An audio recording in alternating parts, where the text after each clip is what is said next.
Alrighty, people, what is happening? Appreciate y'all for being here with us. We've got a great stream for you today that is going to be Yeah. specifically focused on preparing you for the 2025 NFL season. We're going to do some mock drafts, we're going to do some real drafts, and we're going to talk shop. I appreciate y'all for being here with us. I think the first thing to talk about here, Badaki, is just the insanity that is the Najee Harris story. I'm not sure if you've heard much about this, but Yeah, I have. it's honestly kind of crazy. Okay, so this is from Ian Rappaport. A statement from agent Doug Hendrickson. Najee Harris was present at a 4th of July event where a fireworks mishap resulted in injuries to several attendees. Najee sustained a superficial eye injury during the incident, but is fully expected to be ready for the upcoming NFL season. Just crazy. Insane that something like this would happen. What's funnily enough, in our Discord, someone mentioned this a couple days ago, and I said, is that real? Like, is this a real idea? So rarely does like Reddit or does someone get this right? Yeah, I have that. Typically the news is fake, but it ended up being real. Where is it? So shout out to Messalex, who's a member with us. He says, any truth to the rumor that Najee Harris lost an eye in a firework accident? And it turned out Reddit was correct. A very rare incident. So shout out to him. But we are going to jump into some mock drafts. I appreciate y'all for being here with us. Do us a favor, hit that like button to show some love. We got a like goal today of 50 likes. With your help, I know we can get there. And is this a similar situation to JPP? Do we need to ban firework events for NFL players? I don't know. We'll see. Well, it hit him in the eye. So, like, I've been hit back in the day when fireworks were. I think they were always illegal in New York, but like we used to get fireworks in New York all the time. Yeah. But then our block used to like put them in on the whole street. Like we used to close down the block and put on the whole street, and then we used to all light it all at one time. I've gotten burned by fireworks like plenty of times because like you just don't know where this shit's gonna fall. You don't realize it actually has to fall down. Gosh, some of the photos are crazy. I did see an actual photo. I didn't. I don't know if this is of Najee Harris. Surely there's not a photo of Najee. He wouldn't put that out. Yeah, like that's crazy. That's not Najee there though. But that's yeah, like similar, you get burned. Similar. It's idea, crazy. Yeah. But anyway, be interesting to talk about Mario and Hampton. So when Jonathan Smith got traded, I hated it because it moved Achan's ADP up. When this report comes out now, even though Najee will be fine for the season, it won't impact Najee's availability. I think it will also hurt Amari and Hampton's ADP. I hate that all these little micro stories kind of coming out and impacting ADP, but we're going to do a mock draft to start here. Would love for you guys to join us. But Aki, how can they join us today in this mock draft? Yeah, guys, join our Discord. That link is in the description, and I put that link in the chat. At least Nightbot has. Join our Discord, go to the land tab with the orange footballs, then go to mock drafts. That's how you can join each and every mock draft, whether you're watching now or later. And a quick note, if you are watching now and you're here with us now, this is a perfect time to get into these mock drafts because as we get closer and closer to the season, it's going to be harder and harder to join some of these mock drafts, okay? So definitely take advantage there. So 3, 2, 1, and that link has been sent out. While you guys are joining, there's an update from Adam Schefter that I thought is worth sharing. He says the July 4th fireworks mishap involving Najee Harris resulted in injuries to several attendees. One person was hospitalized after he lost fingers in the accident in California. There's got to be a video. I mean, you're not at a 4th of July event lighting off fireworks and not filming it for whatever social media you plan to post it to. There's got to be a video that we can look at. Anyway, appreciate y'all for being here with us. Let's go ahead and make sure we have the right settings. This is a 1 quarterback. Yes, 1 quarterback. We'll go with a start 8, I think is what I'm doing heavy here. Hitter? No, 1, 2, 3, 4, 5, 6, 7, 8. Yeah, we'll go start 8. It's meat and potatoes. It's meat and potatoes. We'll go start 8 here, and 1 quarterback, and let's let it roll. Let's see how we go, and let's get better for the season. What's up, TD? Welcome in the chat. What's up, Abe? Welcome in the chat. What's up, Trenton? Styles is here. I appreciate y'all for being here with us. Thanks so much for the love. Scribbles in the building says JPP's hand is gnarly. I have never seen an image of his hand. Have you? Yeah, I have. I think he only has like 2 fingers left. So I think his pointer, middle finger, and his thumb is gone, and he has like I his killed the ring man and with pinky. this thumb. What's that from? Ratatouille. Yes. Classic in it. All right, Chase, Bijan, and Jefferson off the board, and Badaki goes with Jahmyr Gibbs there, which makes a lot of sense. These top 6 are pretty much set. I imagine them being set heading all the way into your drafts. Some variation of those 6, right? Between Chase, Jefferson, Lamb, Bijan, Gibbs, and Saquon. I do think some of us are overthinking Saquon. I know history says, well, look, there's a chance that, things could be different. I just think some of us could potentially be overthinking it. Let me look at my rankings real fast here. And my next ranked player would be Puka Nacua, but it's this huge tier, which is why I hate the 7 spot. It's why I specifically put myself in this position to draft at the 7 in case I ever have to. Hate this spot. It's the worst spot on the board, in my opinion, because there's just this massive tier of players that you could justify drafting at this point.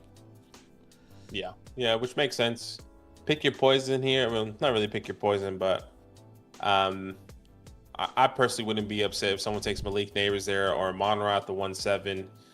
I wouldn't be upset if someone takes Brian Thomas, but like all depends on where you can get some of these guys. It goes Nico Collins in the first round, as well.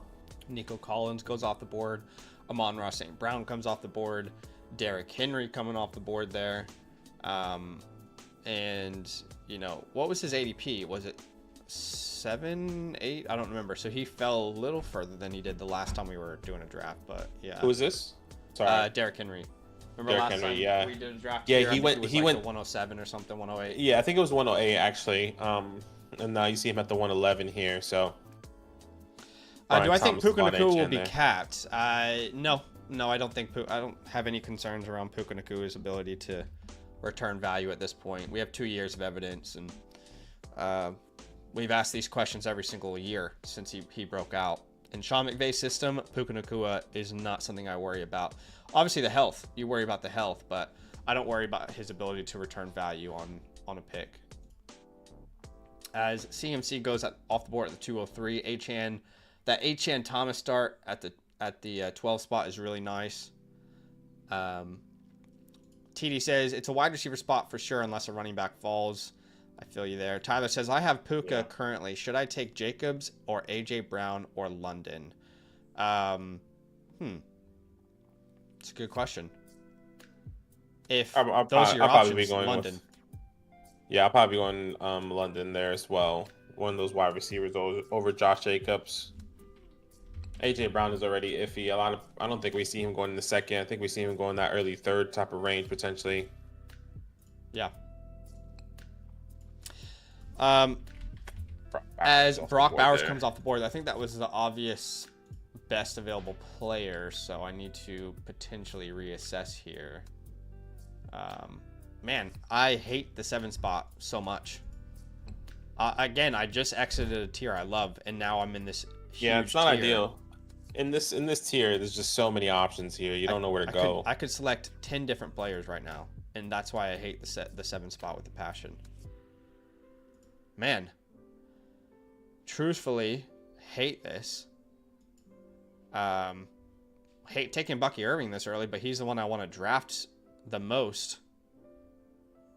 Could just go positional advantage. Let's just go that way and grab Trey McBride there at the 206. Okay. Gosh, that sucks. I genuinely hate that spot of the board. Okay, there goes AJ Brown there. Yeah.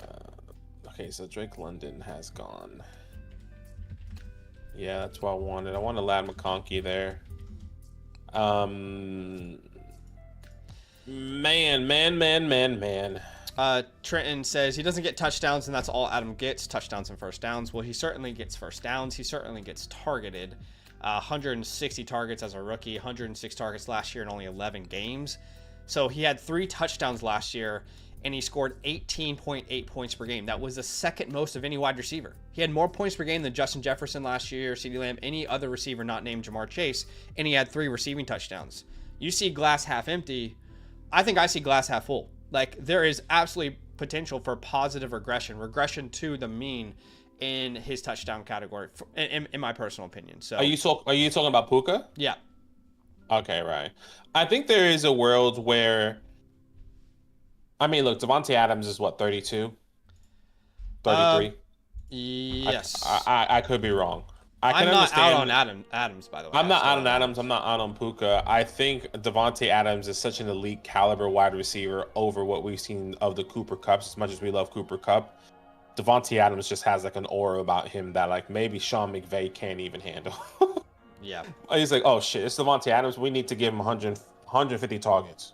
Sure. You know, this is not an offense where I worry about targets. I mean, sure, outside of Puka and Adams, like, I mean, you know what I mean? Like, who are you throwing the ball to? I don't worry about targets in that offense. So I'm interested to see like if there's, because I feel like on any given day you can expect both of these guys to take off, but I wonder if Puka is going to be. I felt like last year Puka was for sure the wide receiver 1. Yeah. With Cooper Kupp. Yeah. This year, I personally don't know who that wide receiver 1 is, just because once again of the caliber of player Devontae Adams is. Sure. And I think in any given week it can be wide receiver 1A, 1B. Where last year we knew Puka was number 1. Well, Devontae Adams will probably end up being a 2nd-round pick, a 3rd-round pick. Like, he's not going to be much cheaper than Puka Nacua, and you don't have to ask the questions about age with Puka. So, I don't think Adams, like, if any of us are living in a reality where, like, well, Adams is going to be available in the 5th, he's not, though. He's not. When it comes to August and you're drafting, he's not going to be available in the 5th. I mean, he's already going the 3rd round of the Rabbit on FastDraft, and that's a 10-teamer. Yeah, you know? I might take him here, honestly. I was really hoping for T. Higgins there. My next best available wide receiver actually is Devontae Adams. So, I could go a different route. I could go a different route. While he's making his decision, I appreciate y'all for being here with us. Do us a favor, hit that like button to show some love. We do have a like goal today of 50 likes, and I think we can get there with your help. We're already over halfway there, which is incredible. I appreciate y'all for showing some love here. But yeah, you went with Devontae Adams ultimately. Was there another player you were tossing? I was looking at a quarterback, to be honest. I was probably going to take Jaden Daniels. He was the next best available player there for me. Lamar Jackson, Josh Allen off the board. I was like, can I secure my tight end or my quarterback there? But if I can get Devontae Adams now and not worry about quarterback until later, I think that still be okay. So let's see how it goes. This is my first time taking 2 running backs in the first 2 rounds as well. Yeah. And obviously you guys have been I've been saying that I need to take 2 running backs. There goes Chase Brown. Unlucky. This is the worst spot on the board. It's not even close. At every moment I'm getting neutered. Bam, neuter. All right. Stand up here. God damn. God damn. Well, pivot. Take the quarterback. Take your boy. Get your jersey. Bro, I want that jersey so bad. I want that jersey so bad. Get the jersey and then take your boy right here. Like, Breece Hall makes sense. Yeah, it's but nasty. It also feels disgusting. Yeah, that's what I'm saying. It's nasty. After this is like, you would rather take these running backs in the 4th, even though you know they're not going to get there. You would hope one of these guys falls to the 4th round. I've officially decided the worst spot on the entire draft board, and it's the 7th spot. I'm begging you, don't draft from the 7th spot in any of your drafts this year, because you're always right outside of a tier that you love. You know what I mean? That's not. Oh, God. That's what's going to happen. In one of these drafts, whether our follow leagues or our home league, Zach is going to have the 7. He's going to hate every moment of it. And then he's going to come back and say, look at my team. Look how great my team is. And you know what? I drafted from the worst spot this year. Well, we built some pretty good teams with our dynasty startups when we had the back end of the board, and I thought that was going to be hell. So who knows? I mean, honestly, things change so much in season. So a lot of fantasy is unpredictable. What's up, Kevin? Welcome in. Good to see you, my friend. It's been a minute. Back to the Puka Always conversation. Ashton jumps in and says Puka was wide receiver 2 and got ejected one game and got injured one game. He would have averaged 22 points per game without those 2 games. And, you know, of course, we have to, like, consider context as well. You can't, like... Yeah, 100%. You know, every player has certain little situations, right? But that is a good bit of context. Yeah, I appreciate... So many people in the chat. You guys are awesome. I appreciate y'all for being here. Yeah, it's good to see a lot of these familiar faces that we don't see in the offseason. Yeah. A lot of these names we don't see on the Dynasty channel, and it's great to see you. Yeah. So we appreciate y'all for being here. What's up, Must Be Ja in the building? What's up, Diego in the building? He says Kyron was the move. Yeah, I had my choice between Kyron, who is one of the least efficient guys, over 220 touches last year, or Brees, who we have no idea exactly what the role is going to look like. Oh my gosh, it's disgusting. This is the reality of the 7 spot. But Scribble says my hot take is that Devontae Diz leads not just the Rams but the league in touchdown receptions. I think he'll be great in Los Angeles. Absolutely. So well. What's up, Cram? He says new here. What's up? Welcome in, Cram. We appreciate you for joining. Man? Welcome. All right. So after I took Brees Hall, regrettably, every other player on the board just as valuable that's just gone off, like Marvin Harrison Jr., Jaden Daniels, Tyreek Hill, Kyron Williams, Garrett Wilson, George Kittle. I got no value via tier-based drafting there. It was about as disgusting as it can possibly get, but we're trying our best here. Would you have felt better? You probably would have felt better taking Ladd there at the 2. Puka Nacua had Ladd, and then he'd be like, you know what? At least my wide receivers feel a lot better. Yeah, but Ladd would have been fine, but I would have no problem with Ladd versus a Rashee Rice who went back into the board, or like a Higgins. Or, you know, so it's just... It don't really make that much of a difference. It sucks no matter what, which is funny. What's up, the Dennis family? Welcome in. We're going to play this by ear. We might do another mock draft after this. Why don't we set a like goal then? If we reach, because 50 likes was a conservative goal. We're already 10 away. All right, so everyone wants to do another mock draft. Let's set the like goal at 75. All right, if we hit 75 likes, all right, then we'll do a second mock draft. Second mock draft there. Yeah, so make sure you drop that like. We appreciate each and every one of you coming through. Good to see some familiar faces as the season gets closer and closer. We are right there with you, trying to figure out what this is going to look like for the redraft season here. Now Zach's on the clock. And the wide receivers are disgusting. Oh. I do think if I don't go running back here, it's going to get really gross really soon. But looking down the board, I think it's going to get real nasty soon. So we'll take James Cook there at the 406. All right, there goes. You know what? Like, if James Cook wasn't in a contract holdout, where would he be drafted? Genuinely, I think he would go. I think he would comfortably be Chase Brown, Josh Jacobs area around earlier. No, I actually still think he would be around here. I think there will be I think there'll be conversation of James Cook over Brees Hall, James Cook over Alvin, just based off age. Cortland Sutton is exactly who I wanted there. Yeah, okay, but just depends. Maybe I'll pivot. And I might pivot here and then continue taking that running back position. No, I definitely agree, Ron, that he would be behind Chase Brown. I just think he'd be in that category. I think he could go like a round earlier. Yeah, I think he would be in that tier for a lot of people without that. But like, for example, James Cook today signs a contract. I still believe people are gonna say that there's gonna be regression with him as well. They're saying the same thing about Saquon. There should be. I am on board with the James Cook touchdown regression. I agree that is probably going to happen. I agree much more with that statement than the idea that Saquon is somehow going to fall off a cliff. You grabbed Ken Walker there at the 409. Yeah, just pivoting, kind of like you. You know, I don't really love the wide receivers there. I really wanted Cortland Sutton. That would have easily been my pick there, but I'll take Kenneth Walker here. I'm liking this build so far. And there's still some high upside players that I could potentially get here that can help me, right? I mean, a lot of wide receivers that are there, but probably not as comfortable in this 4-9 range. So let's see who's going to come back to All me. right, so through 4 rounds, I've taken Puka Nacua, Trey McBride, Brees Hall, and James Cook. Through 4 rounds, Badaki has Gibbs, Irving, Adams, Walker. And I probably prefer every other team outside of mine on the board.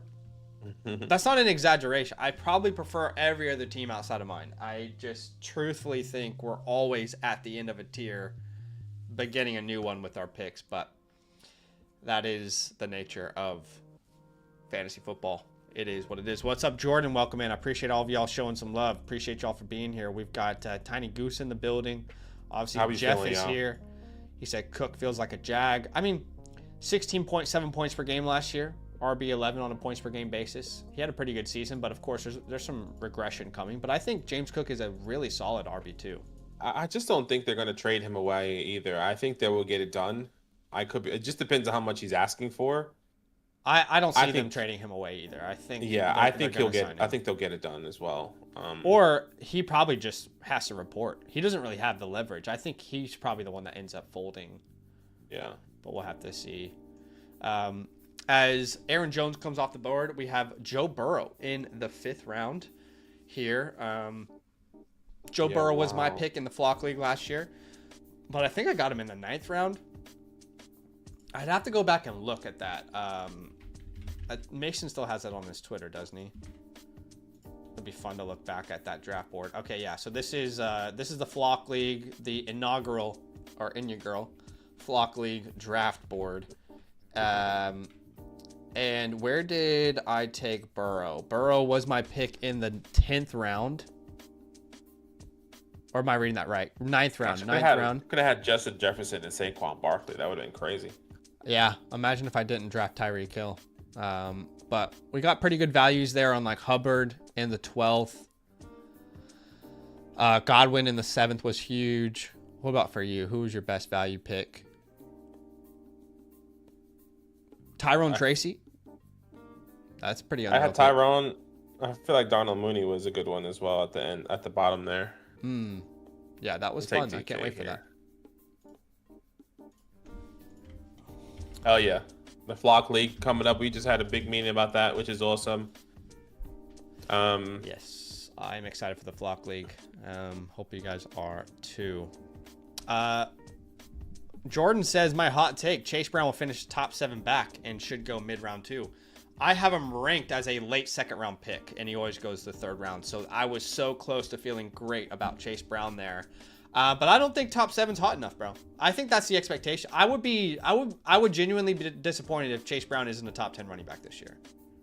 You know, like what would you say is a hot take? That doesn't feel like a hot take to me for Chase, based off where my expectation is. Like, I would be disappointed if that's not like in the conversation. You know what I mean?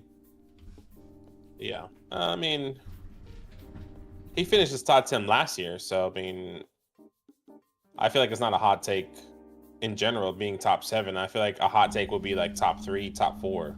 That means one of the top 3 running backs are is going to have to miss time or have a massive regression, and that's Jameer, Bijan, and Gibbs, right? Yep. Or Gibbs, Barkley, Bijan. I am on the board again, and man, nothing is looking right to me. No, wide receivers are disgusting here. Yeah. I don't like that I took DK. I feel like I should have went a different route, but we are going to go wide receiver, and we're probably going to end up going Mr. George Pickens in the 5th round. I'll take Pickens here. Love George Pickens this year. If you haven't heard, a lot of you guys who watch the content on this channel will know that by now. I have been very pro George Pickens on our channel, and he was featured on this video. Let me find it if you'd like to go hear my full take. But I think there's not a receiver that had a bigger 180 as far as, I'll paste this link in the chat, but there's not a receiver that had a bigger 180 as far as the situation around them than George Pickens. Genuinely, you can't convince me. Please, someone tell me a different receiver that's in a completely different situation, complete 180 offensively, as far as like the team identity that they're a part of, compared to George Pickens. He's got to be number one in that list. Going from the Pittsburgh Steelers, who did not trust any quarterback to throw the ball and don't really throw the ball that much anyway as an offense. That's not part of their identity. To going to the Cowboys, who were the second worst team in points allowed defensively last year. Top 5 in passing attempts per game. He's going to be in a great situation. That doesn't mean he's going to return value here as I draft him in the 5th round, but I think he's a extreme talent that is finally in a ideal fantasy situation, and I want to be a part of that train. I want to see where that train takes me. Yeah, definitely makes sense. Brother George Pickens, obviously you guys have been hearing me, or at least some of you guys, if you're here or new or watching. I'm not the biggest believer of George Pickens. I think I'll see more boom bust games, so it's going to be interesting. I mean, I would agree in the sense like this area is disgusting. I wouldn't know who to lean on here. If George Pickens, Jameson Williams, Ted McMillan were on the board, I would have no idea who to pick. I would just pick maybe the best quarterback that are paired, and that's clearly Dak Prescott there in a fantasy perspective. I guess you can argue about Jared Goff and Jameson Williams. So it's just really difficult to really know who to take in this range, specifically wide receiver. Yeah. I need to do a video on Travis Hunter because he's such an interesting pick this year. He really is. There's such a wide range of outcome for his rookie season.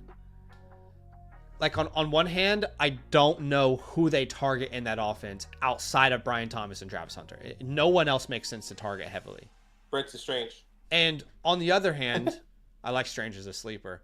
On the other hand, there's a realistic outcome where he's playing 50% of the defensive snaps. So he is such an interesting pick on the board. And I don't know what round he makes sense or what round he doesn't. Mr. Ghost King, you're on auto, by the way. Can someone tag him and let him know? Here I am at the 507, and not a big fan of Montgomery, I'll be honest with you. And there's not a running back on the board that I like, so I'm probably going to go receiver here. And I am a Rashee Rice guy, but I'll take Worthy in the 6th round here as my wide receiver 3. I like that. That seems doable to me. Okay, Waddle's off the board. I cannot wait to actually get my projections up and running as well. Just waiting on the provider that runs our projections to update it from the last season to the next. But I can't wait to get projections going because that really fuels a lot of conversations. It's so fun to be able to look at projections and say, well, in the last couple of years, this is what this player has done, but there's an offensive coordinator change, or, this is what this team has done historically, passing or rushing, or where their focus is, and divvying up all that work. It's my favorite part of talking projections into the 2025 season. So, Kevin. What's up, Kevin? He says, amen. The Hunter pick, I think, is going to be fun this year. It'll be interesting to see how healthy the DBs are in Jacksonville this year. That might plan more pressure to get Hunter out there more. Yeah, and Kevin brings up a great point because that conversation can go either way. Either way. That's, you know what I mean? That's kind of what we've been talking about the past couple of weeks is like yeah, DB's going to need work, but so's the offense. Well, even in the sense of DBs can get hurt. The wide receivers can get hurt too. What if Parker Washington goes down with an injury or whoever their third receiver is going to be? So man, it's almost impossible to predict what's going to happen there, which makes it fun, but also very scary. We appreciate y'all for being here with us. People are asking for a second mock draft. So we set a lofty goal of 75 likes, and we're currently about 11 likes away from that goal. So if you want to see a second mock draft today, I'm going to change this to 30 seconds on the clock if we're going to do 2.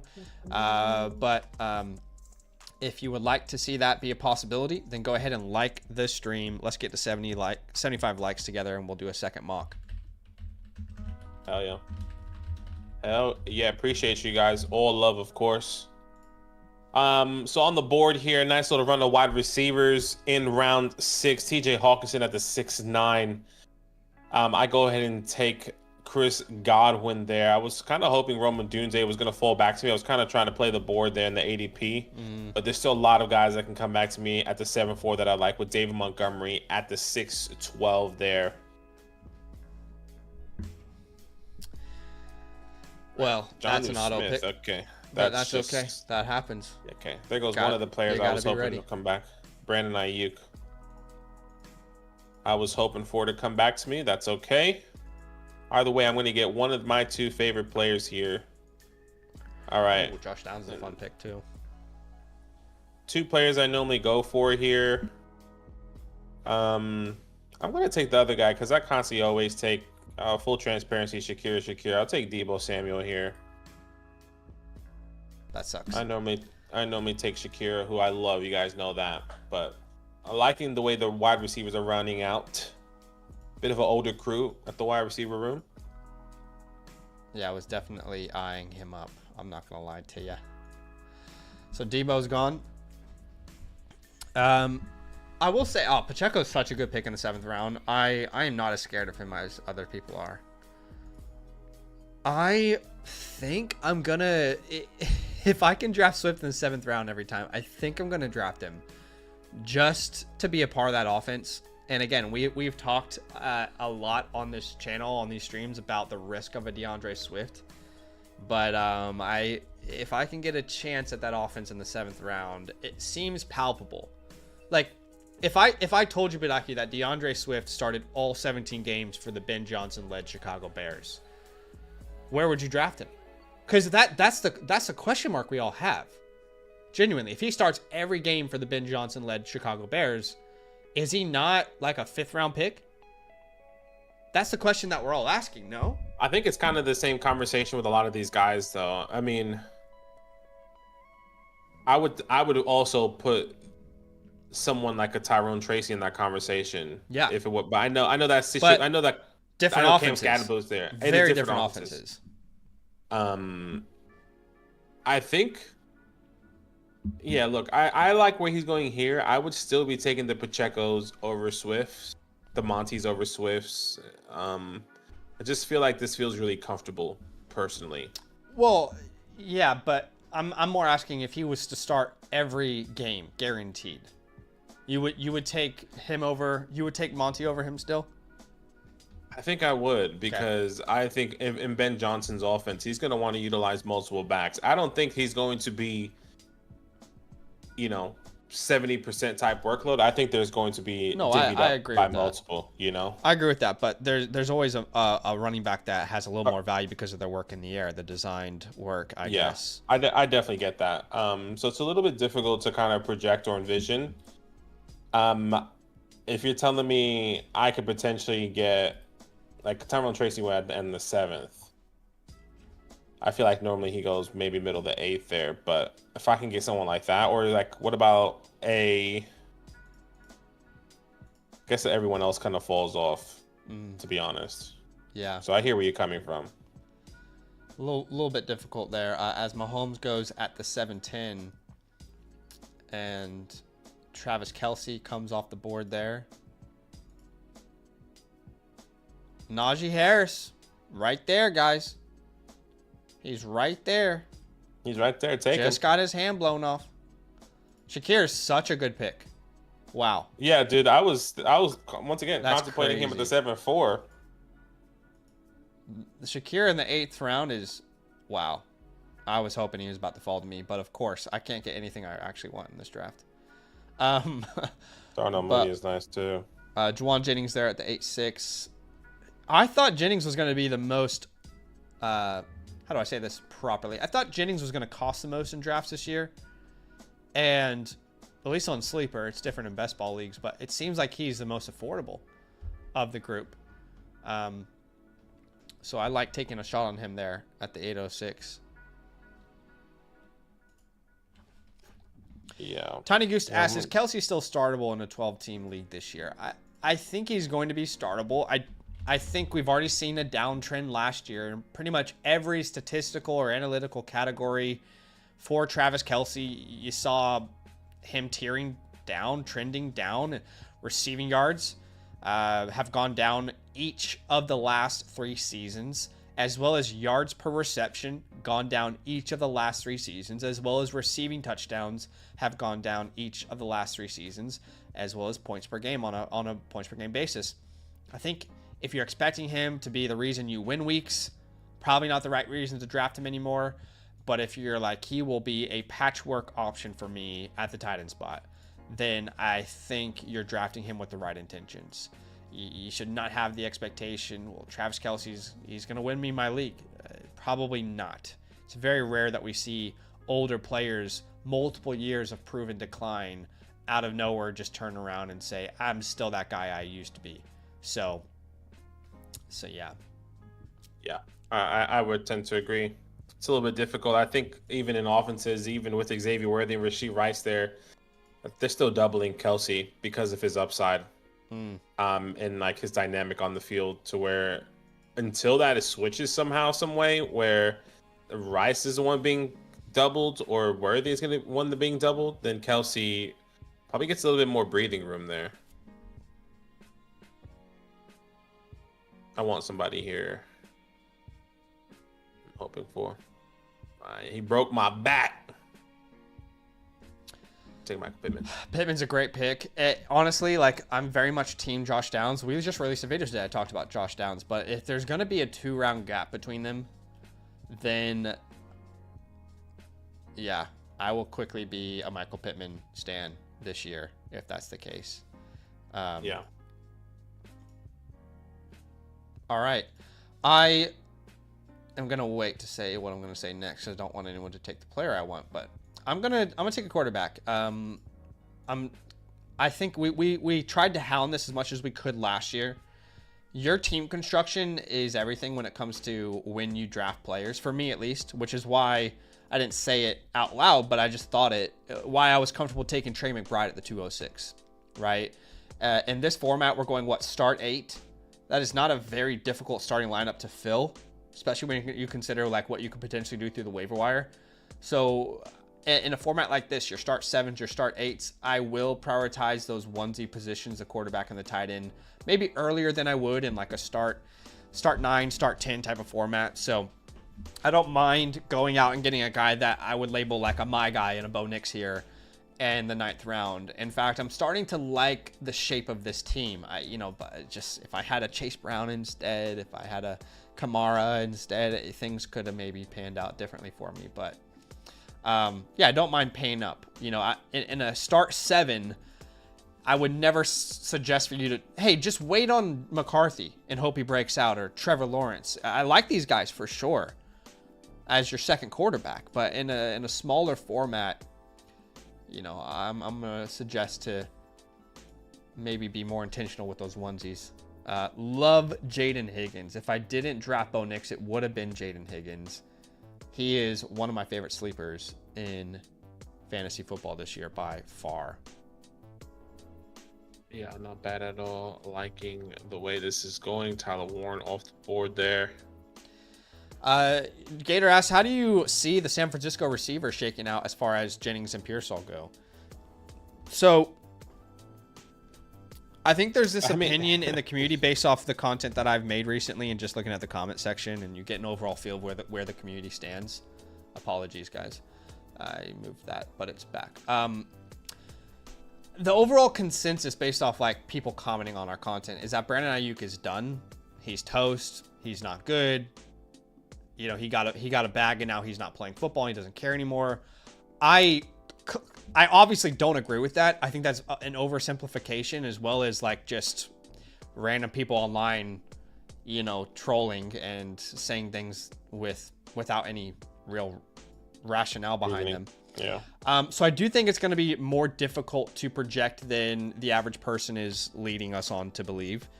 How about this? I'm going to take J.K. Dobbins here in the 10th round. The reports are scaring me. How about this? But I do believe that when Brandon Ayuk comes back, obviously you don't come back from an ACL and get 10 targets per game the next game. But let's say he is on the pup. He comes back week 5. I think by like week 6, you're really going to start to see him week 6, 7 start to ramp up into this offense and become like a weekly starter. So I do think by the end of the year, Brandon Ayuk will be the number 1 wide receiver on the team. But there's also a possibility that, I think we know who Juwan Jennings is now, but there's a possibility that Ricky Pearsall really does break out. He becomes like the number 1 wide receiver on this team, which is why I like drafting some Ricky Pearsall as well. But with the reports that Ayuk is potentially going to be put on the PUP, I do think that ADP is going to need to drop. Love Ayuk as a buy in dynasty formats because I do believe in him long term. I do believe he is still going to be that same player. But again, if he's going to be drafted that high, like I would draft probably a Ridley over him, a Diggs over him. I think he does need to fall further down boards compared to some of these other guys. So that's how I envision it kind of shaking out. I guess it just depends on like how far Brandon Ayuk on the PUP list misses 4 games, comes back week 5. Where are you drafting him? Not before the middle of the 8th round, maybe 9th. So you then take him middle of the 8th round. So you take him. I would be taking him over Jacoby. Taking him over Matthew Golden. He'd be in that range. Yeah. Because it's not so much about like my expectations once he comes back. It's you're losing any leverage. Leverage, yeah, exactly. I understand that. You have no leverage. And I can believe Brandon Ayuk's going to be great, but I can also be like actively, aggressively trying to trade for him in week 2, for example.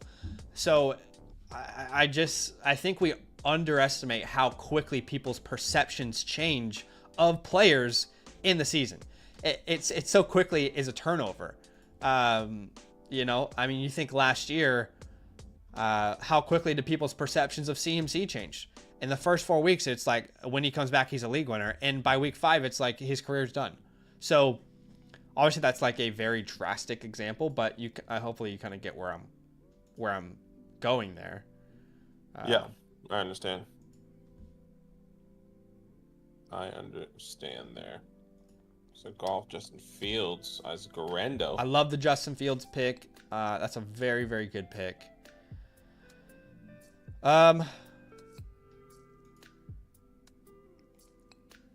My heart tells me Jack Besh. He's going to be one of my favorite like waiver wire pickups, like late round picks. My mind tells me Jalen Wright. So that's where we're going to go there.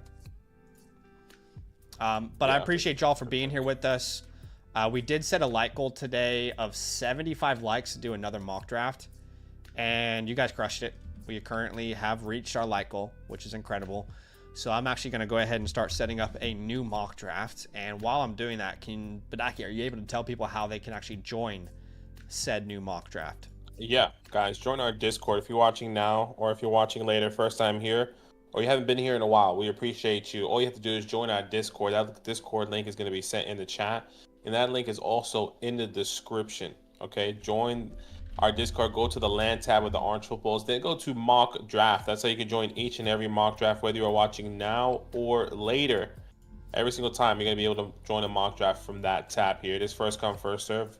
And once I get that link, I'll send that out to you guys there. Yep. So stay tuned for that. I'm just putting together another one here. Let's see, 11. 2. We'll go snake, 30 seconds. We'll do PPR. And we'll keep it all the same settings as this one.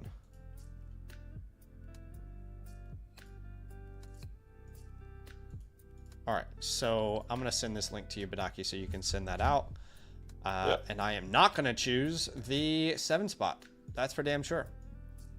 But this draft is about to fill, and you guys will have a chance to join us. If you were in the first mock, can I just say before you send it out, Badaki, I'd appreciate it if you gave other people a chance to join, right? Everyone's trying to get a chance to get some mock drafting in.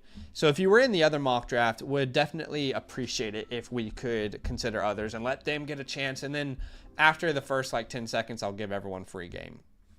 But why don't you go ahead and send that? All right, here we go. 3, 2, 1. I'll take the 7th spot. I'll show you how a real person drafts in the 7th spot. I love it. Hey, look at that. We did a great job. This is pretty much all new people outside of Gutierrez.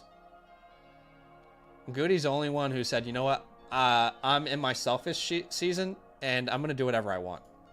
So shout out to everybody for being generous there. Shout out to everyone. I'll go Jack Besh there with my last pick. Okay, awesome. Awesome. Let's see.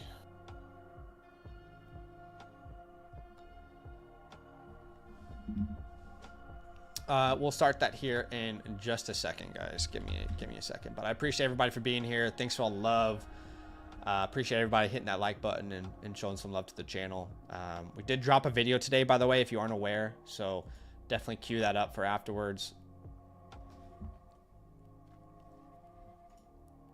Oh, yeah. Appreciate you guys.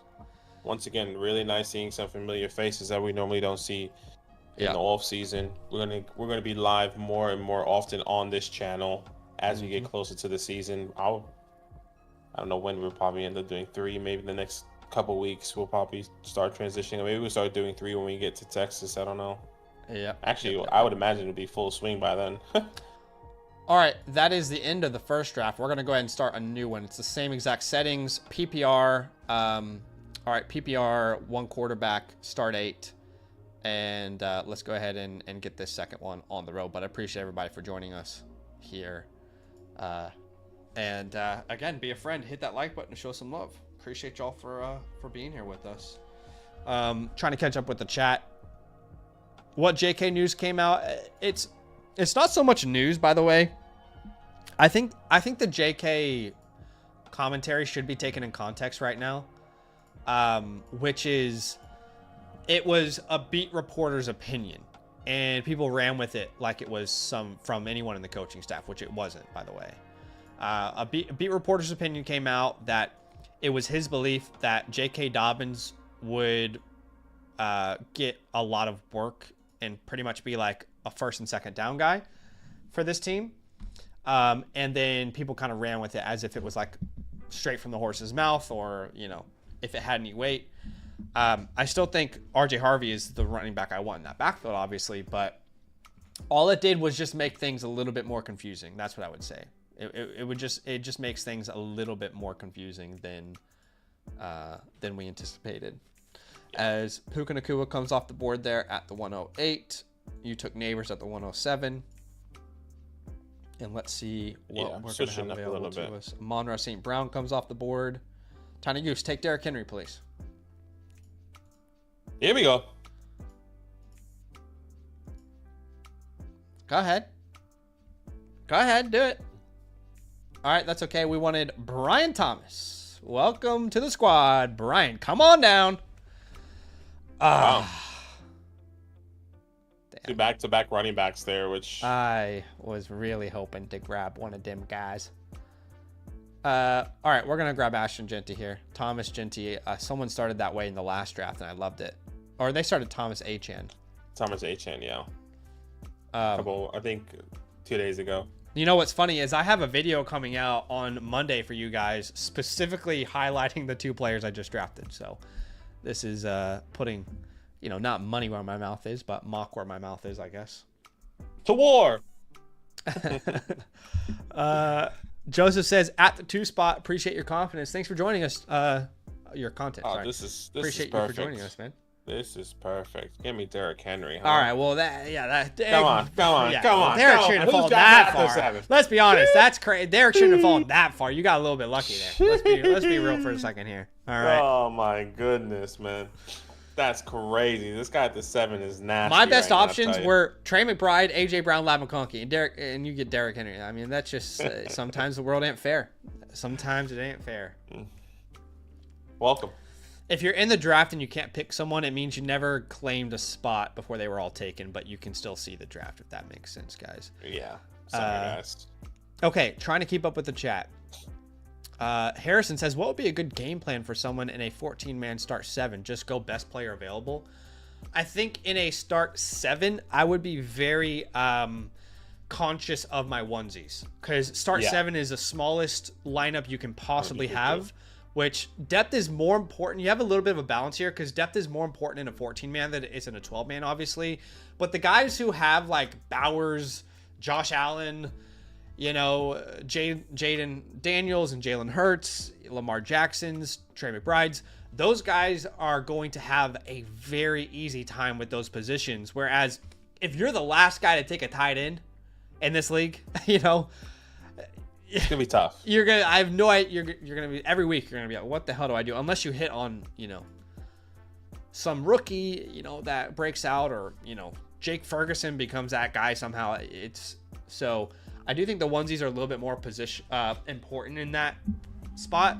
But I will say I have plans to release a lot of content around strategies. So yeah, be tuned to the channel.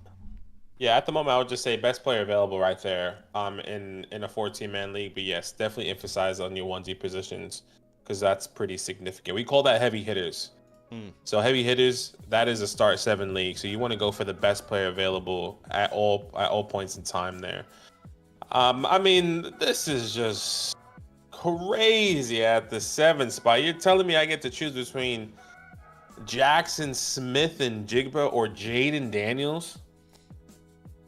Two just terrible picks, just awful. That's moves. Crazy, kid. Yeah, I don't know how you're getting better options than me. Like, because I guess Kyron went earlier in this draft. Tyreek went earlier in this draft. Yeah. Who Chase else? Brown went earlier, technically. Yeah. Oh, actually, he went right before. He went right before your pick at the 3-6. So there goes Jaden Daniels. Kind of figured I'd go lock up my wide receivers. Sure. Garrett Wilson coming off the board, so Guti's going hard wide receivers here. Going straight receivers. All right, Jalen Hurts comes off the board, and Shaboy has some really great options. And we're going to go with Devontae Adams here at the 311. Thank you very much. Welcome home, Devontae. As long as I get some Rams receivers, I'm happy. All right, whichever spot I got to do that in, we'll do that. As Crispy starts 3 running backs. Yeah, 3 running backs on the edge there. I mean, to be fair, Brees Hall does fold to him at the 312. I think you took him there at the 3-7 last time. His first wide receiver is Terry McLaurin. You go Marvin Harrison Jr. there, so. Yeah, I just think there's a big drop off at receiver now after Marvin. So I'm happy to go ahead and go that direction, but yeah, after Marv. There's one more receiver I would say that I actually really like, so I'm sure that's not gonna confuse anyone. But appreciate y'all for being here with us. If anybody is new, if anyone is brand new to the stream, let me know. I want to talk to anyone new in the chat as well. Brand new? If you haven't been on a stream before, if you're relatively new to the channel, let's say you subscribed in the last couple weeks. All right. Earlier, Crammed asked a good question about Calvin Ridley. Is it a bounce back year for Calvin, young quarterback with a big arm?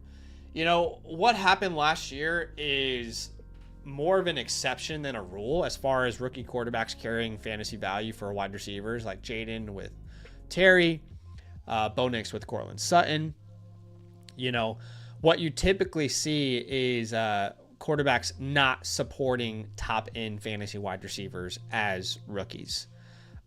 Who's number 1 overall pick last year? Caleb Williams. You know, you couldn't trust a lot of those receivers at different points.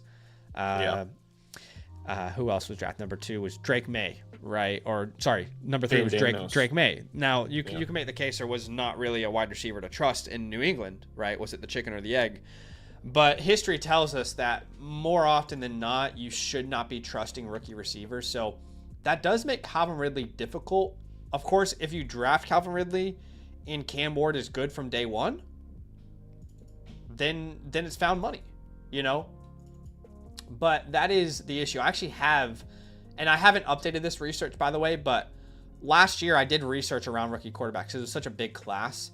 And I basically asked the question, how often do rookie quarterbacks support a top 12 or top 24 or top 36 finish? And this was, again, research that I did last year. I brought it in a video. Maybe I'll make an article about it or something. But and this hasn't been updated since last year, okay? But this was from, I think, a decade of data.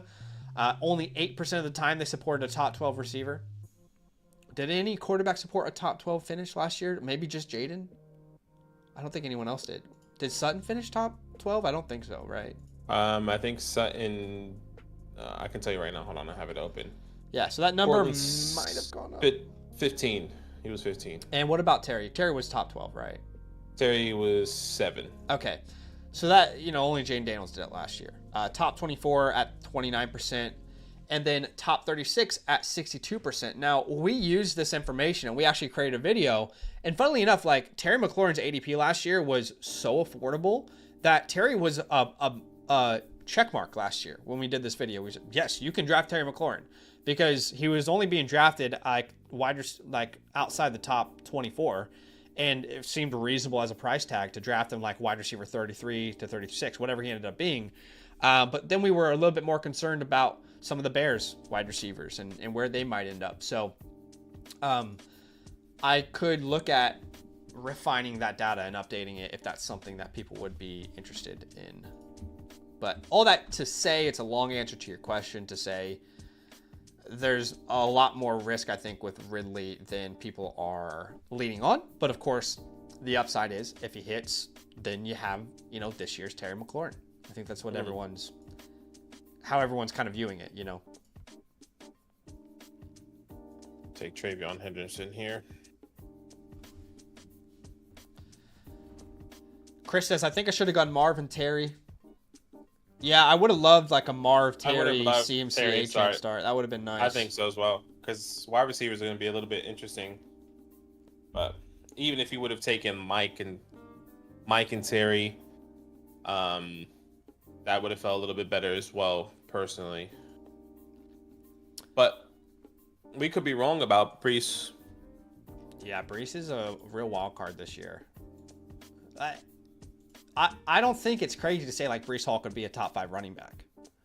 But, obviously there's just so many reasons to be more concerned today than ever for a name like Breece Hall.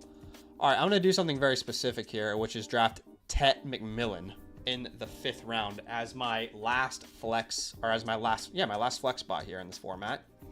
So T-Mac ends up being my last flex. I like adding a little bit of upside there. And the reason I did that is because Crispy on the edge already had 3 running backs. I didn't anticipate him going running back. The running back I wanted and who I would have drafted at the 5'11 had Crispy needed running back was Quinshon Judkins. Crispy can let me know if I'm wrong, but that's how you just read the board a little bit. All right, I'm at the 5'11. I see Crispy already has 3 running backs, only 1 receiver. If I know I want Judkins and T-Mac, how do I come to that outcome? And that's exactly what we did. And Chris says, yeah, you stole Tet from me. So that's something that we always talk about on stream. Read the board, read the room, know where your leverage is. And I couldn't be happier with this start. And again, at the 11th spot, we're cooking. All right. Hey, we're cooking. Hey, we're cooking at the 7th spot. Feel a lot better than. Nah, it's just bust after bust after bust, man. Nah, man. Feeling significantly better than you did. Oh, here. Lord, I'm about to bust. Nah, you're doing good. K. You're doing good. Yeah. You're gonna do. Big friend of the show, Kim K. Joseph said he got auto picked. I don't know which pick you're at, Joseph, but I'm sorry. 30 seconds. You gotta be quick. Anthony says, speaking Watt to the Lions into existence, Steelers can have J-Mo. Please, for the love of God, do not put my beloved Jameson Williams in Pittsburgh. Wow, that's Please, crazy. Anthony, do not speak that into life. My God. I'll take David. Montgomery. Here we go. Somebody I wanted. TD says Tyreek and Tet could be steals at ADP this year. Yeah, you know who where'd Tyreek go here? Well, you know who I'm waiting on to get more information about Tyreek Hill? It's, because really the question with Tyreek Hill right now isn't so much like what is the target share going to look like, and how are we going to recover 80. The question should be, has he fallen off? Is he not the same player anymore athletically, or and the person I'm waiting to hear on that is Matt Harmon, who he tweeted this on July 8th, which is a couple days ago. It says, those once terrifying dig routes to Hill down there in Miami were not very scary last season, especially against me on coverage. I really want to see the reception perception on Tyreek Hill from 2024. I'm super curious to see, are we using the injury as a scapegoat and he actually is not the same player anymore? I don't know what the answer is. It's a player I don't have a strong grasp on yet. Yeah, I mean, I agree. I don't think anyone has the grasp on this offense, whether it's Tua's back or hell, even Jalen Waddle. I think for Tyreek's ADP at the moment, I'm not confident that Tyreek is going to just bounce back and be the person that we think he is. I could be wrong. I don't think we saw, correct me if I'm wrong, but I don't think we saw a glimmer of that from Tyreek Hill last year. Not when he came back from the injury. I know this as someone who had him in the Flock League. It was painful game after painful game. I mean, he had a couple games where like you were happy with the points, but it was painful to watch. It wasn't like it was not fun to be a part of at all. Yeah, I'm just gonna look at his fantasy points. He's only had one game, or actually, let's see. Last year, he's had 1, 2, 3 games over 20 points.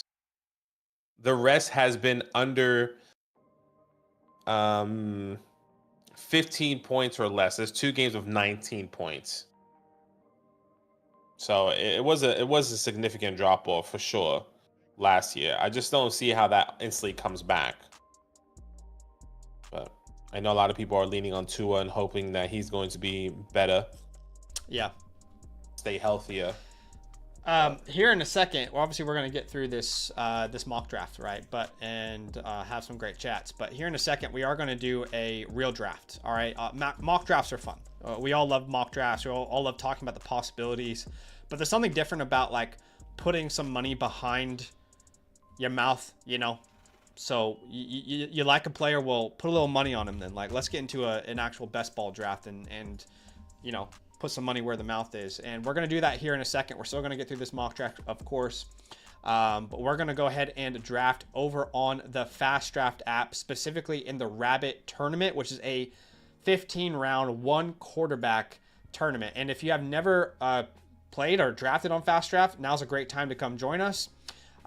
If you download the app, FastDraft, on any platform, you can use our promo code LAND, LAND. We will match your deposit up to $50. That is 10 free drafts on us. And when you finish your first contest, send us a message. I'll send you my rookie report and my season rankings completely free. I also get an update on those every Monday. So I will definitely make sure and get those out. 5 spots remaining in this Rabbit. Come join us. But yeah, again, download the app, use the promo code LAND, and then you're going to get our cheat sheet for the 2025 season, as well as my rookie report. I'm on the clock here. Bo Nix goes, and that is sad. All right, we're going to try something. I'm not a big Patrick Mahomes guy here, but in the 7th round, I'm going to see what happens here. What is Crispy up to? Damn it.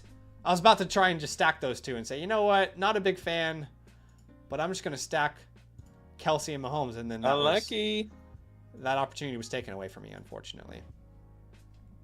Cooper Kupp there.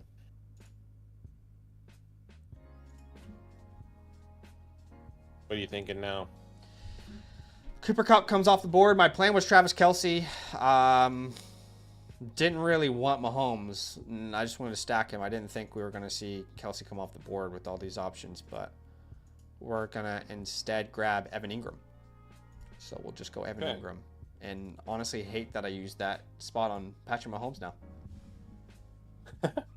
Unlucky, isn't it? Yeah, it is what it is, isn't it? There goes Brandon Ayuk. Okay, let's see. Hoping for somebody. No, my app never updates. What do you mean? It would always say like 6 spots left, and then I had to close it out and then refresh. Oh, no, we're at 3 spots, I think, at the moment. Like now it says 4. Oh, okay. Like I have to. Let me see. Hold on. Let me close it out. Travis Etienne in the 8th round. Where did he go last round? He went in the 8th round. Yeah. No, that makes sense.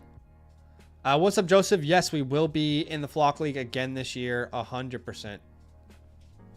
Oh, yeah. We will definitely be there, brother. And we'll see you there.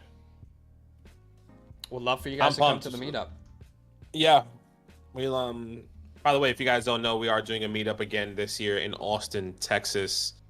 We don't have an official location, but we do have an official date. That's going to be Sunday, August the 17th. Hmm. So Sunday, August the 17th is going to be the official date of the meetup. Once again, we don't have the exact date, but it's Yep. most likely be in the afternoon. Be in the Probably Austin, Texas area. We have the date, not the location. Yeah, have the date, not the location. So we're just waiting on the location, but we would love for you guys to come out. Last year we met TD. Last year we also met Steven Day, who normally comes out during redraft season. Sometimes he's been lurking, but we appreciate you guys. We had a couple other people that came out last year as well. So the more people that come out, that's awesome. Yep. Be great to meet some of you guys. Put some names to some. Yeah. Names to some faces. Yeah.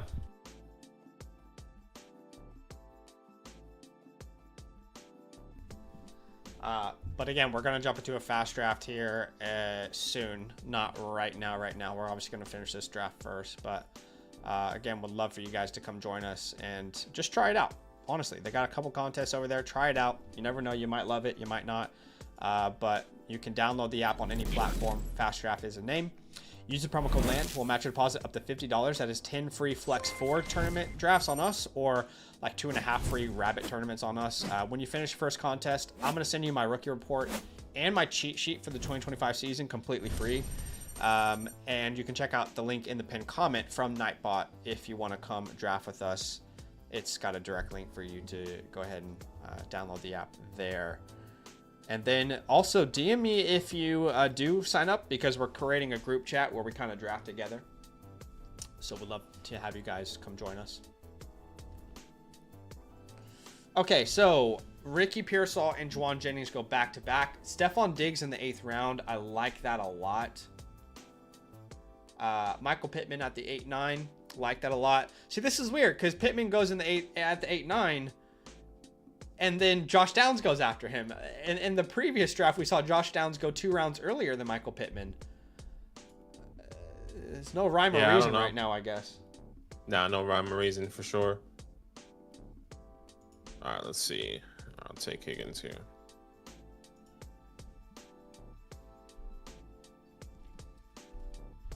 Do you have do you use air tags when you travel?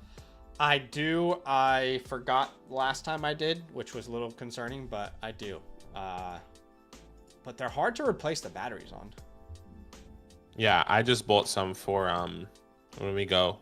I have it here. I have like a 4-pack. Okay. It's really, you can just go to Kohl's and go to the batteries, and they have like I literally know, say but Apple air tags.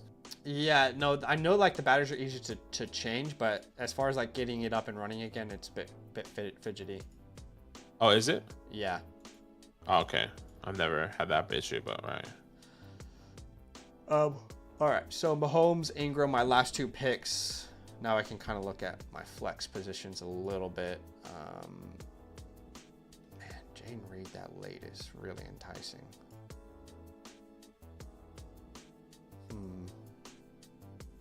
A lot of good people still out there. High upside guys. We're going to draft Keon Coleman here and see what happens with Crispy. Crispy's got a lot of receivers here, but maybe he goes receiver again. I don't know. Oh, 1 spot left. Hopefully we get somebody in here right now.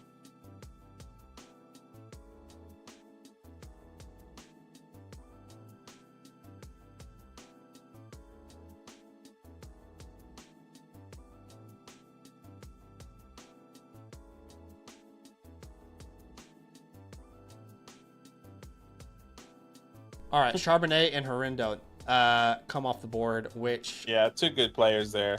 Yeah. I had on my queue. Jaden Reed is where I want to go, but I'm going to draft Jordan Mason there. Where did Aaron Jones go?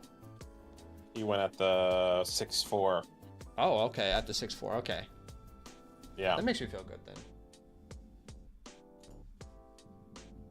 Yeah, I always look at... I like drafting Aaron Jones there. I was hoping to get him over Monty, but...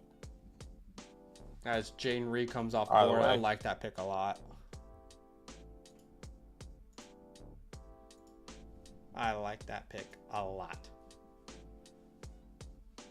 We see Jaden Reed, Trey Harris, Jaden Higgins. Yeah, right.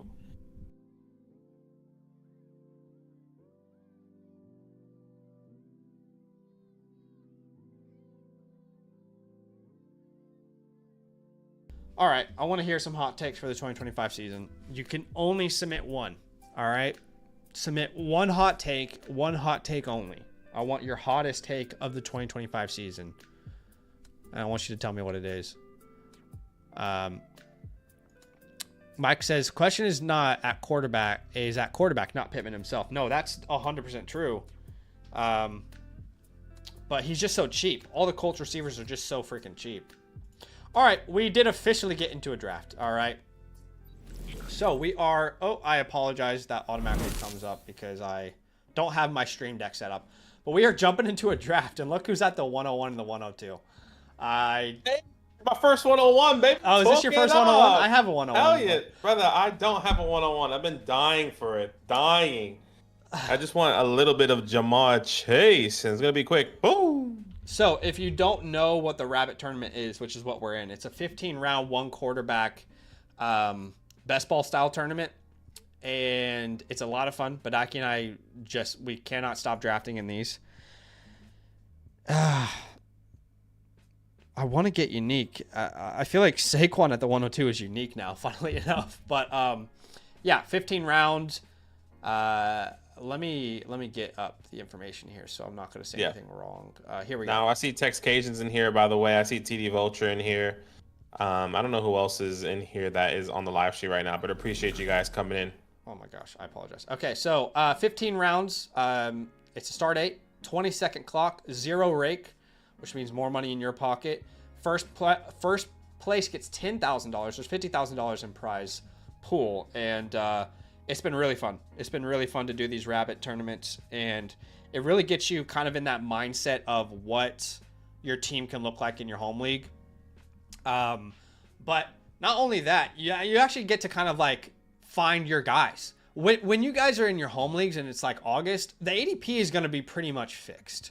It's going to be really hard to get true sleepers anymore. The guys that people know are sleepers will rise in ADP by the time you're actually drafting in your home league. So the only way to actually get some action on that and, to have an opportunity to win some money based off your current fantasy football knowledge is to exploit the ADP on the FastDraft app like right now, right? That is like the time before people actually adjust their expectations for a player to get some sort of value. So in the first round, this is how it went over on the FastDraft app. Chase at the 101, then Saquon Barkley, Jahmyr Gibbs, Bijan Robinson, CeeDee Lamb, Justin Jefferson, Christian McCaffrey, Puka Nacua, Ashton Genty, Brian Thomas.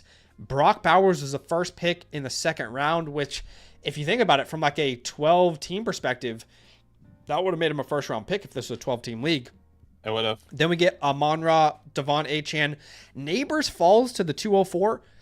What's weird about this is I bet you Risers was trying to make like a unique team, taking McCaffrey that early. I think that's what I was trying to do, I think. If you flop their ADPs around, it kind of feels like a team a lot of people might have already. Exactly. It was meant to be because of how Malik Neighbors fell to the 204, but it ended up working for him. He probably wanted Malik. Trying to go unique there. You're on the clock here. I am on the clock, and I'm just going to try something different. Josh Allen there. That's who we're going to take. Okay. We're going to go Josh Allen and Saquon here to start. All Juan right, says, who do you prefer at pick 2, Bijan or Saquon?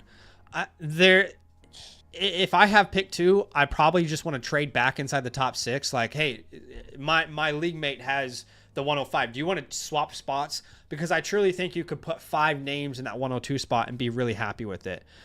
So you took Trey McBride there at the 210, which makes a lot of sense given the format we're in.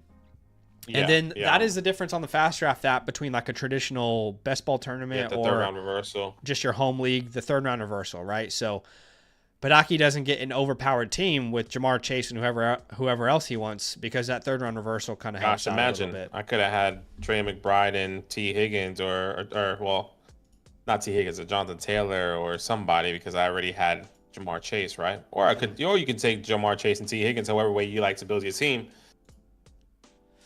You see a nice little run of running backs there. As we see Bucky, Taylor, and Jacobs all coming off the board here. TD says he would take Bijan at the 102. Derek says, hot take, Genty will finish outside the top 12 of running backs. Well, if you feel that way, you're not going to like my next video, but I hope that we can still be friends. I hope that is, yeah. That, I guess it just depends with the context, right? Like, well, I was going to say there's no one ahead of him. I feel like a lot of people felt that with Jameer in his year one, but he had Monty ahead, so there was a lot of understanding of why people thought that. Yeah. It feels a little bit like I don't see how he doesn't finish at least top 5, top 10. All right, so Marvin Harrison goes off the board there. I didn't expect T. Higgins to be here. Yeah, that's crazy. I'll take T. Higgins there. I did not expect that. I'm not going to lie. All right, that makes it a little bit easier here for me. Because if I had T. Higgins... I feel like I know what you're going to do, and I wish I had acted differently now. But let's see. I know I'm for sure going to take a wide receiver in Rice. And then I think I'm going to go... Actually, I'm just going to go back-to-back top ADP. I'm going to go Chase Brown as well. Oh, yeah, okay. That's what I thought you were going to do, damn it. All right. Well, we're going to grab Devontae Adams then. I definitely don't think I have a team of Allen, Higgins, Adams, Saquon yet. I don't think I've built a team like that yet. I know for sure I don't have a team like this because this is my first time having the 101. True. So you had 0% stock of Jamar Chase then? Of Jamar Chase, yeah. Okay. Literally none, so... Juan Pablo says, do you think Rashee Rice will explode like last season or no because of the ACL and legal issues? So I want to be very clear in saying, you know, I'm not a lawyer. And when it comes to the Rashee Rice situation in particular, I go to one source and one source only. And, you know, he's never messaged me. I follow the guy and I think he does great work. We don't really know each other. But my resource for that would be Drew Davenport. He is the one person that I go to with anything like legal related. And everything that I know so far, based off my brief research and hearing his opinion, is that it's very unlikely Rashee Rice is going to deal with any of his legal issues this year.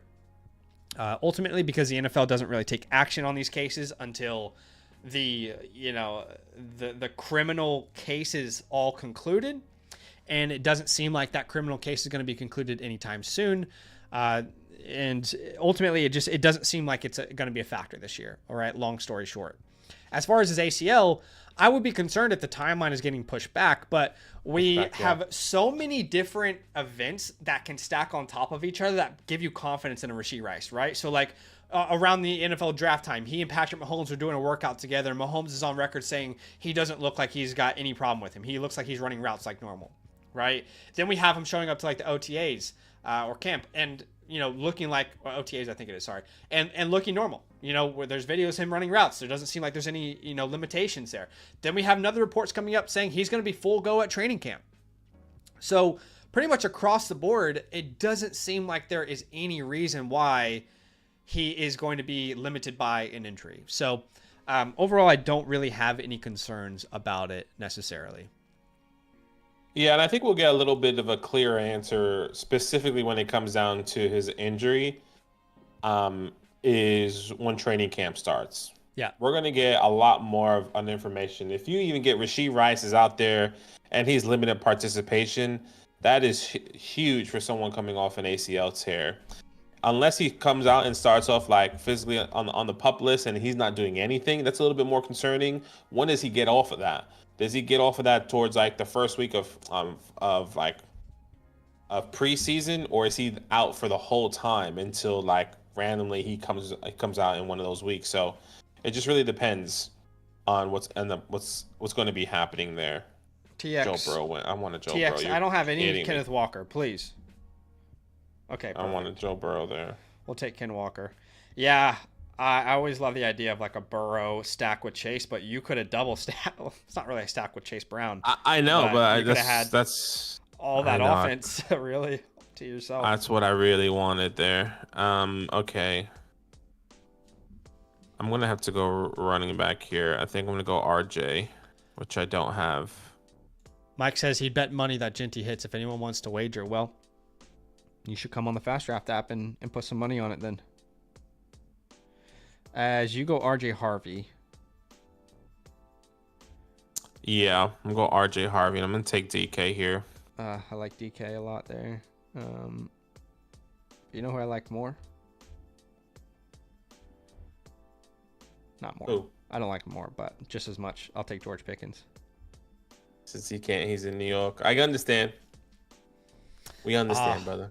I mean, I was thinking about that when I go to New York too, because I'm going to New York here soon before I go to Texas, and I was like, oh, I won't be able to do any fast drafts, but all you gotta do is just find the cheapest plane ticket to somewhere where it's legal, and then your problems are all Now, solved. my brother, is it up in Jersey? My brother lives in Jersey. I'm most likely going to be in Jersey, but I wonder if that's the same thing.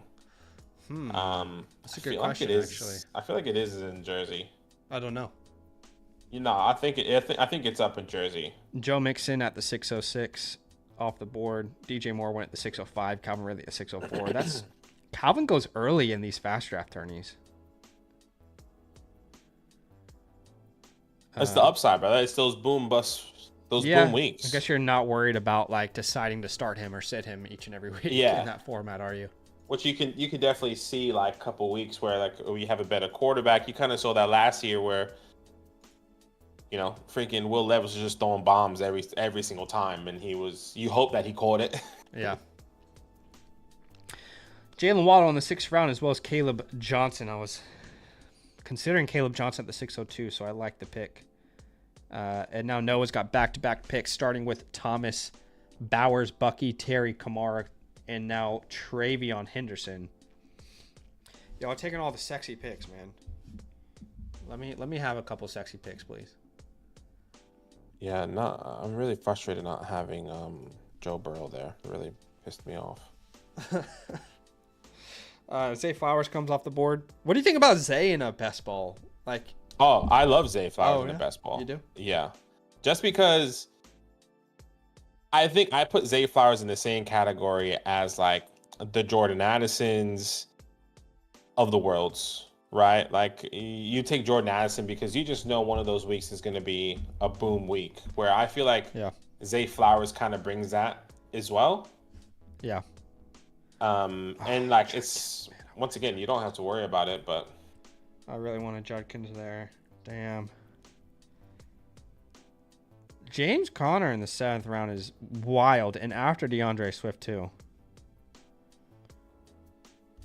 I really don't want Montgomery. I'm not gonna lie to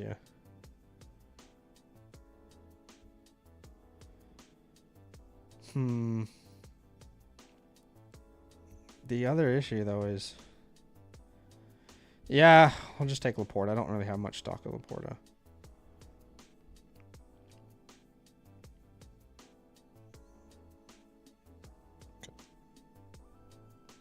What are you thinking here on the edge? We've got 3 receivers, 2 running backs. No quarterback. No running backs. No running backs I'm in love with here. Same.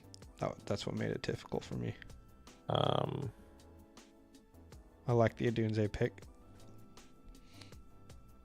I might just take another wide receiver in Addison, actually. It's either Addison or Aaron Jones. Yeah, go at it then. I'll take Jordan Addison. I wanted Aaron Jones. That works out great. Addison's. I have so much Aaron Jones though. I have like 30-something%, so I'm like really iffy on him. Addison is interesting because he is likely to be suspended this year, but that's not going to impact you in like this late of a draft pick in a best ball tournament. But he's way more likely to be suspended this year than like a Rashee Rice because the case is going to be closer to finish. I think his case will wrap up before the season, which will let them take legal action there. As Josh Downs, David Montgomery at the 805 is actually pretty nice. Not gonna lie. Juan says hot pick. Chase Brown will finish as a top 5 running back. I like it. definitely think it's possible. Joseph says Dontavion Wicks finishes the top 10 receiver. That's not going to happen, is it? Double Tap says Travis Etienne will bounce back as a top 5 running back. I don't think. I would say this. I think Travis Etienne will bounce back. I don't think he'll be top 5. I think he will finish as a top 15 running back, and we're gonna be like, that's my gut feeling right now. Like what my inkling is telling me. I think he will be better than expected. He will be a massive value, and if he finishes as a top 14 running back, you're gonna be like, man, what a steal. Yeah, well, I released a video like a month or two ago about Etienne, and I really was anti-Etienne. But it's getting to the point where it makes no sense to me. You know what I mean? Every argument against Etienne is starting to not make sense because of his ADP.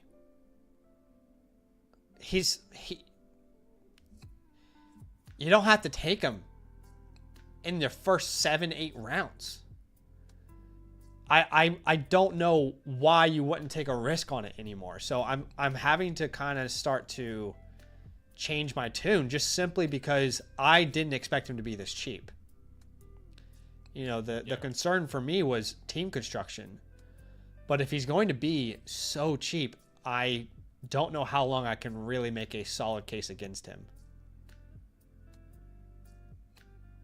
Yeah, I agree. And I think the lower he is, the better value it is. Because at the moment, in my opinion, he's RB1.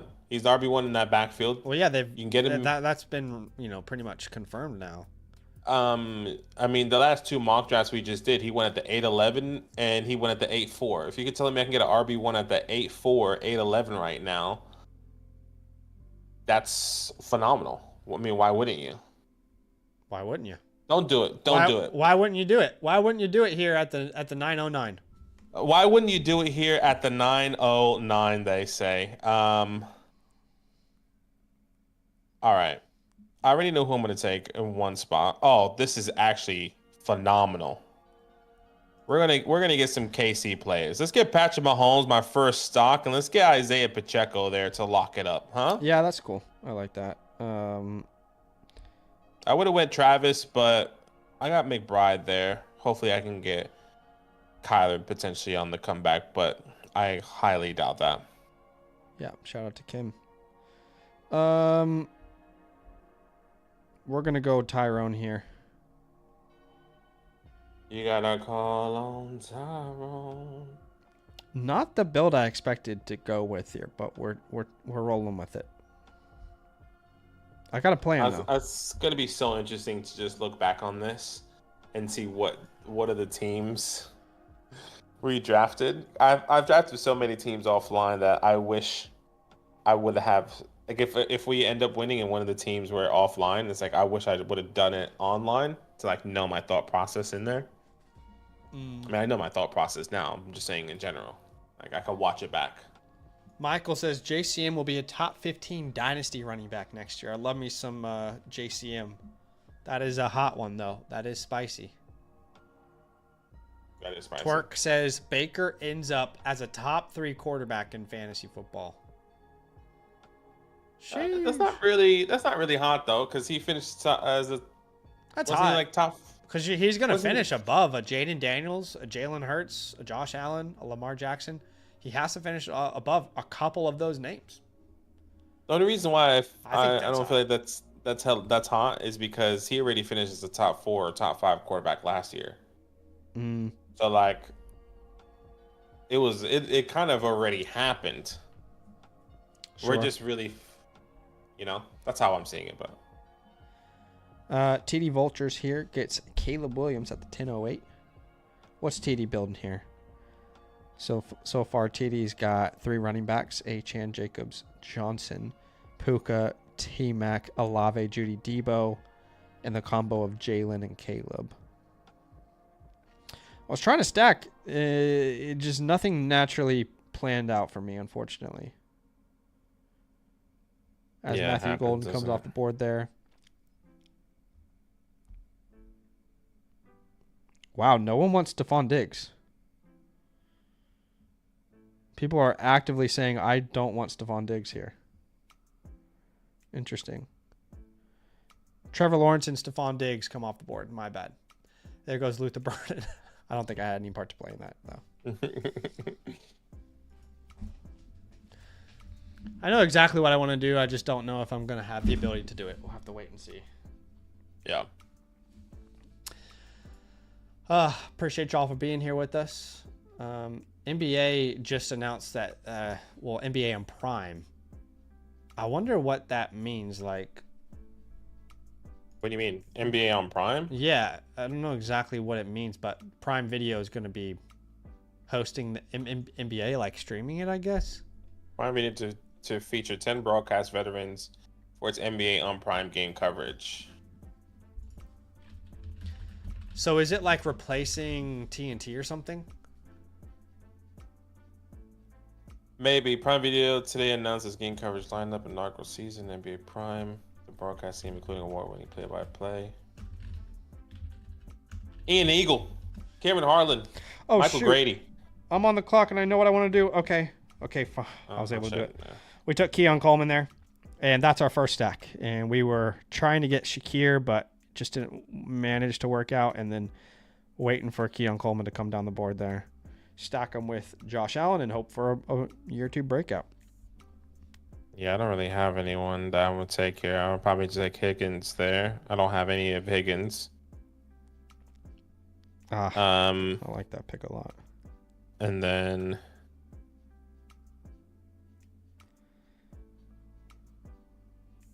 I don't know what to do here. You can do it. I have no idea what to do. I'm about to get auto pick. Well, my first instinct is going for the stack, so I'm just going to take another quarterback. I probably should have taken like a Charbonnet or something. Get another tight end in the reins there. So I need to hit running back hard next time.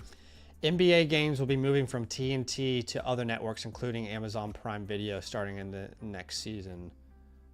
This is due to the NBA's new 11-year media rights deal, which does not include TNT. Instead, games will be broadcast on ESPN, NBC, and Amazon Prime.